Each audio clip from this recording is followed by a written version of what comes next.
What is going on, guys? It is Monday, June 23rd. I am Ross at ChiSportsRoss. I haven't done a podcast in a long time, but we're going to give it a shot. We're going to try to bring it back, try to get back into the podcast, try to do these on Mondays, go over what's going on with the Bulls, what's going on with sports in general. So we've got a few things to talk about. This is a big week, especially in the NBA. The Thunder won the finals last night. KD got traded. We got the draft on Wednesday, and then free agency begins next week. And there's already some Bulls free agency news, so stay tuned for that. Make sure if you guys are watching on YouTube to subscribe on Spotify. If you're listening on Spotify, watch on YouTube. I appreciate all the love. You can follow me at ChiSportsRoss on all the platforms. And honestly, we could just dive right into it.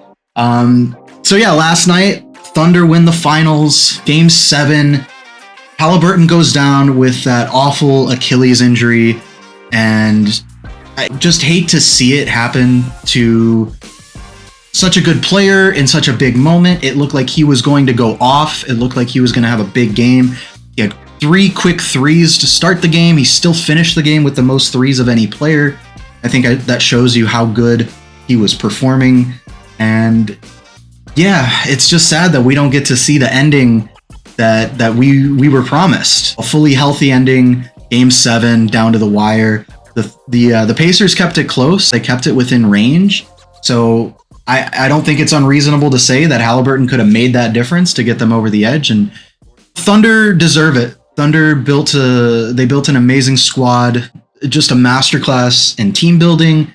And they earned it for sure. So I'm not upset about that. Happy for their fans. Got a lot of friends who are Thunder fans. I'm happy for them. So shout out to the Thunder. I think a lot of people were rooting for the Pacers as the underdogs, and it sucks the way that it ended. But almost in a way, it does kind of preserve the legacy of that playoff run that they just had, which was incredible to watch.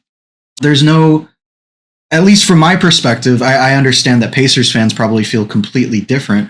But there's no delegitimization at the end of that run. There's no one saying like, well, they didn't win it all, or they didn't do this, or they didn't do that. Like, everyone is just going to appreciate how good of a run it was. And I think any time in the future that people talk about this year's finals, you have to bring up what the Pacers did. And you have to acknowledge how incredible of a run they made. And that's not to say that that's an asterisk on the Thunder's win, because I don't want to take anything away from them. They played great. Shea is amazing. Caruso was great. Jalen Williams was great. Chet was good. They have so many good players. I don't want to take anything away from them. But just like the story of this year's Pacers, you don't want that to get lost to time. You don't want that to be the kind of thing that when this finals gets looked back at in 10 years, 20 years, whatever, you don't want to lose the memory of how good and how exciting of a run the Pacers went on. So I think that's the kind of thing that you're going to hear people talk about for a long time, and deservedly so. So honestly, congratulations to both teams. It was a great year for the NBA playoffs. I think they said it was the most watched finals game since 2019, most watched NBA game in general since 2019. So good times for the league, good times for the sport. I don't think that basketball is dying. I don't think that the product is unwatchable. I enjoyed the playoffs quite a bit. It did suck that there were a few major injuries in the playoffs this year. Not only Halliburton, but also Jason Tatum. Like, it sucks, and you never want to see that side of things. But with that said, I do think that league parity is at an all-time high. The playoffs are the most competitive they've been in a long time. And we're in a new era of basketball. There's a new crop of stars taking over. And it's exciting to watch. So shout out again to the Thunder. Congratulations, first finals win. The other big thing that happened over the weekend was the Kevin Durant trade. And the KD trade has some implications for the Bulls. So let's kind of dive into it. We know that KD is going to the Rockets. Traded Jalen Green, Dillon Brooks, the number 10 pick in this year's draft, and 5 second-round picks to the Suns. So the Suns get a bit of a haul here, and it's been reported that Jalen Green is probably on the move. This comes from Jake Weinbach. So he tweeted this before the trade actually went down, but he had a pretty good grasp on kind of what it was going to be. And he said Jalen Green would likely be rerouted to a third team. So it's interesting to think about if the Bulls were that third team. The trade can't be finalized until July 6th, I believe, so things can still change in the meantime. And I know that some Bulls fans would like Jalen Green to be a Bull. I am personally of the opinion that he's not worth the assets that we would have to give up. He's not worth the cap space that he would be taking up. I think that we went down this road with LaVine already, and we saw how it went. I'm not trying to say that Green is the exact same player, but they are built from a similar mold. And I am personally hesitant to go after a player who was on a good team, a young player on a good team who apparently is on the outs or the team is given up on. And yeah, it's a little bit of a red flag, right? When you have a young player who was on the second seed in the Western Conference, and as soon as the season ended, it sounded like they wanted to trade him. And that's not a good sign. That's not an encouraging sign of how that team felt about his development 3 years into the league, feeling like he hasn't made any notable progress in his game. Inefficient scoring is not going to win you anything important in the league. And I think we saw that with a few years of LaVine. And to LaVine's credit, I do think that he's become a much more efficient player. But you still saw him in Sacramento. Like, you need a very specific kind of team construction, roster construction to get the most out of that style. And I don't think the Bulls have that kind of roster construction right now. I think if they were going to pay anyone, obviously Giddey is going to be the guy, but if they were going to pay anyone after Giddey, I would want it to be Coby White. I think that Coby impacts the game in multiple ways. I think that he is a better playmaker than Green, more efficient scorer than Green. And I do think that as an off-ball defender has a bit of a higher ceiling than Green does as an on-ball defender. So those are kind of my personal thoughts on the idea of bringing in Jalen Green. And I could be wrong. This take could age very poorly. He could turn into an all-star and be a great player, and I'll look very foolish for having said this. But personally, I just don't think that the risk is worth it. I tweeted this the other day that I don't want Jalen Green, and I don't think Bulls fans want Jalen Green in Chicago either. I think that Bulls fans are like excited about the idea of doing something different, excited about getting a different, young, talented player. I just don't think that Green is the guy. Personally, that's how I feel. So that's the gist of the KD trade. Suns are probably going to be looking for somewhere to send Green. I know that the latest report was that the Suns are going to try to hang on to Jalen Green and make it work. Smokescreen, hardball. I don't think that that's going to happen. You've already got Devin Booker. You've already got Bradley Beal, who's making just an insane amount of money, like almost $60 million, something like that. Just an absolutely insane amount of money for at least another 3 years, I think. 2 or 3 years. So no, I want nothing to do with the Beal contract. I don't want anything to do with Jalen Green's contract either. I think he's making what, 33 million up to 36 million, and then he's a free agent in 2028. He's got a player option in 2027. No, just not for me. Again, Giddey, you're going to be paying Giddey this offseason. You're going to be putting a lot of money into a guard. This is not the move. This is just not the move. So Bulls fans, if you're getting hyped up about the idea of Jalen Green coming to Chicago, not to throw water on your fire, not to rain on your parade, but maybe consider all of the other elements at play here, not just getting a young player, but the cap space element, the future draft picks element. We don't want to be giving up draft capital for a player that isn't going to really take us over the edge. And I feel like Green would be more of a lateral move than an improvement. So that's how I feel about Green. Don't really think that the Bulls are a good fit for him. The other elements of the Rockets trade is that the Suns now have the 10th pick on Wednesday in the draft. So the Bulls pick 12th, and the Suns have similar kinds of needs from a big man perspective, a defensive perspective. And yeah, that could impact the Bulls pick at 12. But let's honestly just get into it. Let's get into some draft talk. So like I said, the draft is Wednesday. We are very close to finding out who is going to be the next member of the Chicago Bulls. And the Bulls have the 12th and 45th picks in the draft. So there have been all kinds of different rumors. It's draft season. There's always going to be rumors. It feels like nobody really has a firm grasp on what the Bulls are planning. And same here. I don't really know. There's been rumors about the Bulls being interested in moving up for a player like Ace Bailey, maybe Colin Murray Boyles. I like Ace Bailey as a prospect, but I will say some of the things that have been going on from an off the court perspective have cooled me off on Ace Bailey a little bit.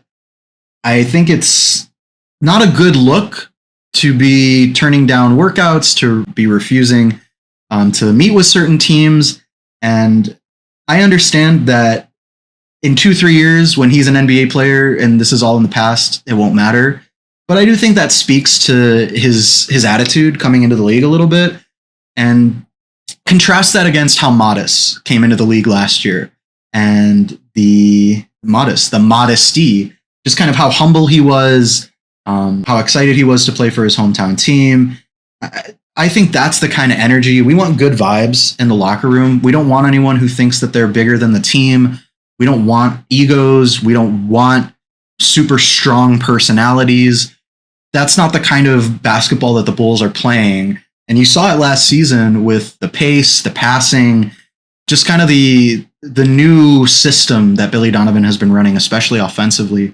And not to call anyone out, not to use the term ego for these players, but you do remember how different the Bulls looked with DeRozan and Levine running the show, kind of being the offense centered around them, and how different it looked last season with a more free-flowing kind of style, trying to get everybody involved, opening up passing lanes. So that's the concern, is from an attitude perspective. I do think that Bailey is a strong prospect, but I am concerned about the idea of trading up for a player who might ruffle some feathers coming into the league. So if he falls to 12, I guess that's a different consideration. And obviously, teams have more information than we do about these things. So if the Bulls don't feel like it's that much of a concern and they want to take the chance on him at 12, I say do it. I think Sorber is an example of a guy who could fall a bit due to injury concerns, but the Bulls look at the medicals and feel like that's not that much of a concern. When they're this young, guys that are this young, I think that having the information that teams have obviously alters what your perspective is on these prospects. So some of the other guys that we're hearing about potentially being available at 12, Noah Asenge, that I like him quite a bit. Asa Newell, Derek Queen. So there are quite a few prospects. I guess in a nutshell, the way that I would summarize it, I think the Bulls are going to end up with a good prospect at 12, no matter what. No matter how the rest of the board, the top 11 shakes out, I think a good player will be available. The question is going to be what position and what role that player provides. Because obviously we don't need more guards. We're not in need of more guards. But at the same time, the Bulls are not in any position to turn down the best prospect available on the board. They can't go by team need and draft a player who might be a slightly worse prospect because he fits the need of a big man or a rim protector. Like, if a guard is the best player left on the board at 12, you take a guard and you figure it out later. That's my perspective on it. I don't think you pass up a good prospect just because you have Kobe White and Josh Giddey on the roster. Like, there are options, and Kobe White might not even be around next season. So yeah, something to keep in mind. And I know that many people disagree with me on that the Bulls should go based on need. I think best pick available is the way you go. And it really just kind of depends on who that ends up being and who you feel strongly about as a prospect. So I don't really think trading up is a feasible option. There are guys that I want. Trey Johnson, talking about a guard. There's another guard that if he was available at 12, you would definitely take him, but I don't think we're going to trade up for him. Kaman Malawach. Malawach is a guy who would fit a bunch of the Bulls' needs and is a top 10 prospect, but I don't really know how the Bulls could swing that kind of trade. We saw seeing what the 10th pick went for and all of the things with the KD trade, like the market for draft picks in the NBA is kind of screwed up right now. And I don't think that now is the time for the Bulls to be throwing around draft picks. I feel like the Bulls are the kind of team that struggles to acquire draft capital. They don't really seem to prioritize acquiring future draft capital. So any picks that they do have, they need to hang on to those and make picks with them. That's my perspective. I feel like it would be a mistake to throw around future draft picks to move up a few spots when, by all accounts, a good prospect will be there at 12. I mentioned it. They have the 45th pick. They have a second round pick this year too. And there are a few players that I like in the second round. Hanson Yang is one of them. Big man with definite rim protector possibilities. We've heard about Igor Demon as a potential Bulls pet project kind of player. Again, I made a video about him last week. I don't think that Demon fits any need. I don't think that he's not a Giddey replacement, and we're going to be re-signing Giddey for the next few years. Why would you want to bring in a guy who's younger and worse when you have a guy who's still young and is going to be paid a lot of money? So those are just some of the names kicking around in my head. Trading back from 12 is an option too. I don't think that that's going to happen, truthfully. I just feel like if it's not going to be a trade up, Bulls probably just stay put. Never say never, though. So Carter Bryant is a guy who's come up in some discussions. Noah Penda is a guy that I like. And yeah, I don't really know what the front office is thinking at this very moment. We don't really have a lot of insight into who or what they are thinking for this year's draft. Aside from rumors, aside from they worked out a player or they're interested in a player. So it's hard for me to put a lot of stock into rumors.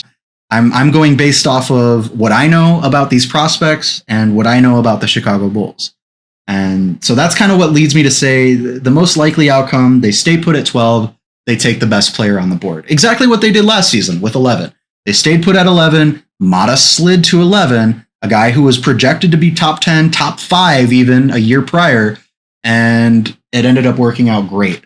So those are kind of my thoughts. And I should mention too, Swish Theory, we just dropped the new version of our big board, our NBA draft guide. So you can go on over to 2025.nbadraft.guide. Put that in your browser, www.2025.nbadraft.guide, or you can just go to theswishtheory.com, big banner at the top, and click on it. But we have the draft guide up right now. There are all kinds of cool features, team filters. We have the order right here to reference easily. But yeah, you can see like CMB is a guy that has some variance in projections, and some draft boards have him going top 5. Some draft boards have him going in the Bulls range, right around 12. And you could say the same thing for like an Ace Bailey. Some draft boards have him going top 5. Swish has him going number 10. So check out the big board. I would highly encourage you guys to read through some of these. The breakdowns are incredible. There are videos. These are super, super detailed. And like I said, so many different sorting and filtering options. You don't want to miss it, truthfully. It's a really, really great resource. And I am super proud to have been a part of it. And shout out to all the amazing content creators and contributors and writers at Swish Theory. That's my spiel. Check it out. And Yeah, I feel like that's most of the draft stuff that I wanted to talk about. I don't want to belabor the point. I don't know where the Bulls are going to end up going. So that's why I'm trying to cover as many bases as possible, to cover as many different prospects as possible, so that we have an idea when we hear the name come down on Wednesday night, that there's no confusion. There's no like, who is this guy? And there are a couple prospects that could have that kind of energy. I think Ryan Kalkbrenner is one of them. I posted a video about him today. Thiero is another guy who I could see, like, if the Bulls picked these guys, the fans might be like, who? What are you talking about? But defensive first kind of players, right? I do think that offensively, shooting is always a premium in the league, and the Bulls could always use more shooting, but defense should still be the priority. And a guy like Thiero, who is just kind of an all-around good defender, interior and perimeter, inside-outside defender. Yeah, absolutely an option. And Kalkbrenner is one of the best rim protectors in this year's draft. Let's see who else we have here. Carter Bryant is another kind of rangy, athletic guy who is a really good off-ball defender and then can do some interior work as well. So there are options. I will say that. I know some Bulls fans are feeling pessimistic right now about the chances of getting a good prospect, and especially about their feelings of the front office and just kind of how these guys have been operating recently. I do think that we are close to a good prospect. 12 is close enough in that range to get a very good prospect in this year's class. So with all that said, with all that out of the way, Arturas and Mark Eversley, they're getting contract extensions. Billy Donovan getting a contract extension. So I wouldn't waste too much energy and breath worried about the administrative side of things and trying to get the Bulls to change who's in charge and leadership and all that. It's just not going to happen. So at least anytime soon. So from my perspective, that means let's find some acceptance in the situation that we're in and try to look at how we can improve within the framework of the current Bulls structure, right? Because maybe for other teams, it's more straightforward to upgrade your roster and improve and to become a better team. It's less so for the Bulls. It's not as straightforward as it is for other teams. It's not like acquire draft picks by sending young player, or acquire draft picks by bringing in bad contracts and try to use those draft picks, tank in the meantime. That's obviously not the strategy that the Bulls are going to be prioritizing. So I'm not going to keep, that's what I would like, right? That's what I would prefer, but I'm not going to lose my mind over it because it's just the reality of the situation. That's not what they're going to do. But speaking of trading, let's go into some free agency talk, because there have been more rumors about free agents that the Bulls might be interested in, as well as a pretty, not unexpected, but still important free agency update. Javon Carter picked up his player option for this season. Not unexpected, right? We all expected Carter to be around next season, and he's going to be. I'm just looking up the value of this year. About $6.8 million, almost $7 million to the cap. So Carter's going to be around for another season unless the Bulls are able to make a trade and find a trade partner. I don't really see that happening. So that, like I said, not unexpected. That was to be expected, but it is worth mentioning. The big thing that is going to happen this offseason is the Josh Giddey contract, and we all know this. Bulls are going to make a run at Giddey and going to make him an offer that is upwards more than $30 million per year, and probably in that same range as Jalen Green. And that's going to be their big free agency move of the offseason, is going to be re-signing Giddey. He is going to take up a big chunk of the cap, and Kobe White is not going to be able to get an extension that is equal to his value. Just the way that the cap works, the Bulls aren't able to offer him an extension to kind of match the level that he's been playing at. So it really does feel like Giddey is going to be the big move this offseason. Trey Jones and THT, Taylor Horton-Tucker, are also unrestricted free agents. We'll see how that plays out.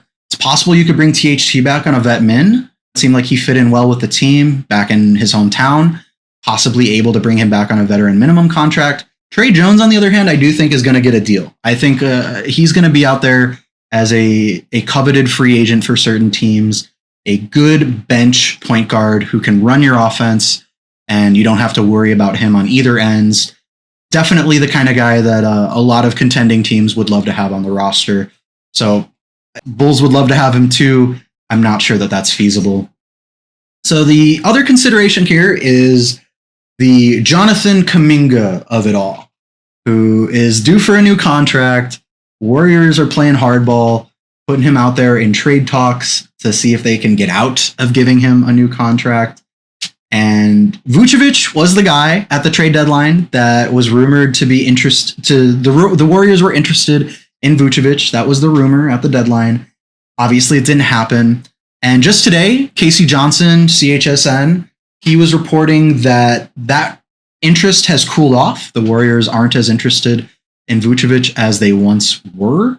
So I'm not totally sure that that's even a possibility anymore. But kind of the same vibe as the Green contract or the Green trade idea. I just don't think that trading for Kuminga is the right move for the Bulls right now. And it goes back to that same thing I said. Like, I don't want to trade for a player who is coming from a good team that wanted to get rid of him.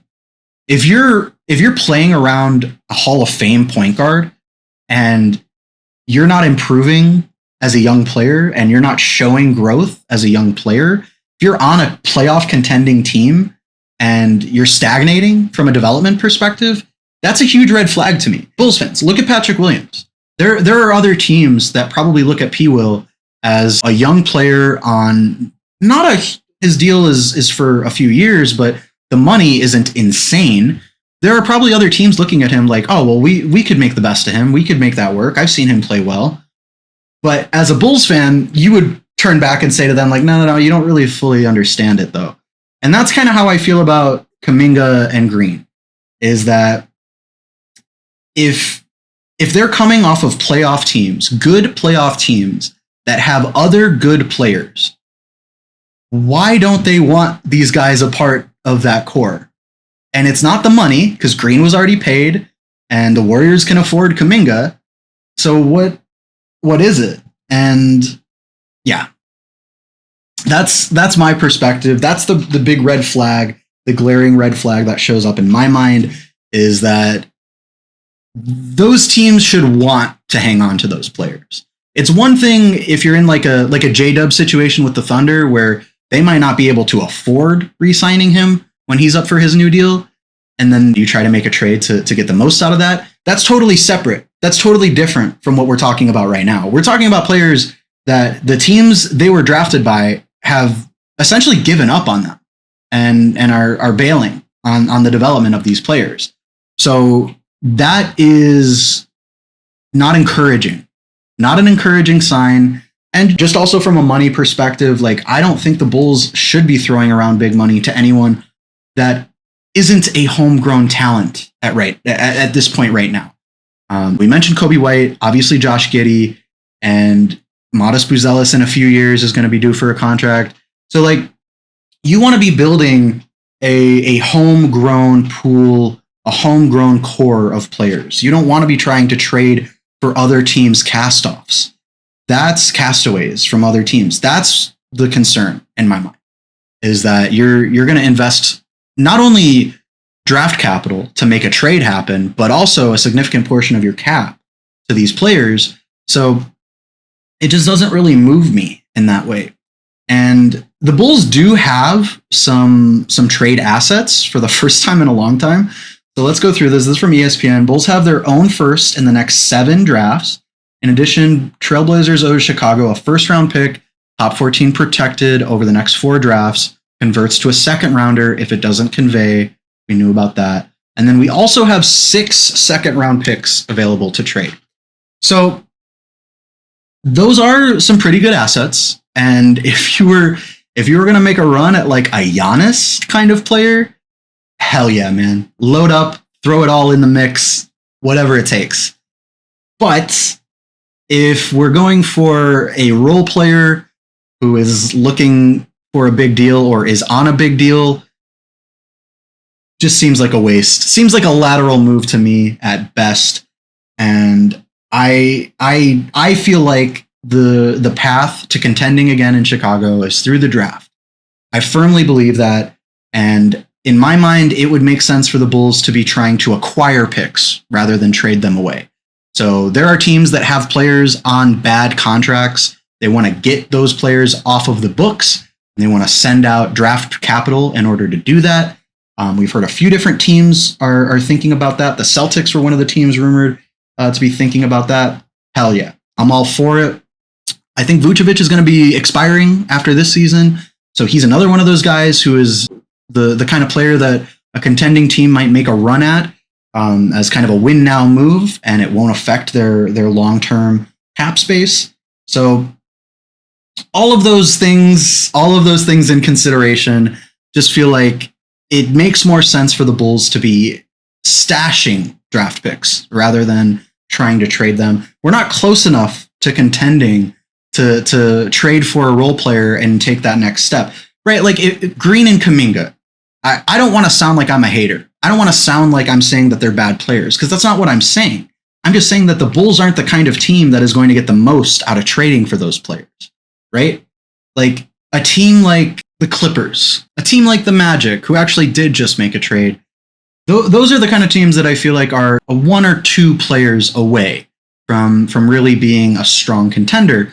Those are the kind of teams that can make a trade for a Kuminga or a Green and feel good about it, knowing that they're not putting all of their chips in this basket. That's an addition to what they already have.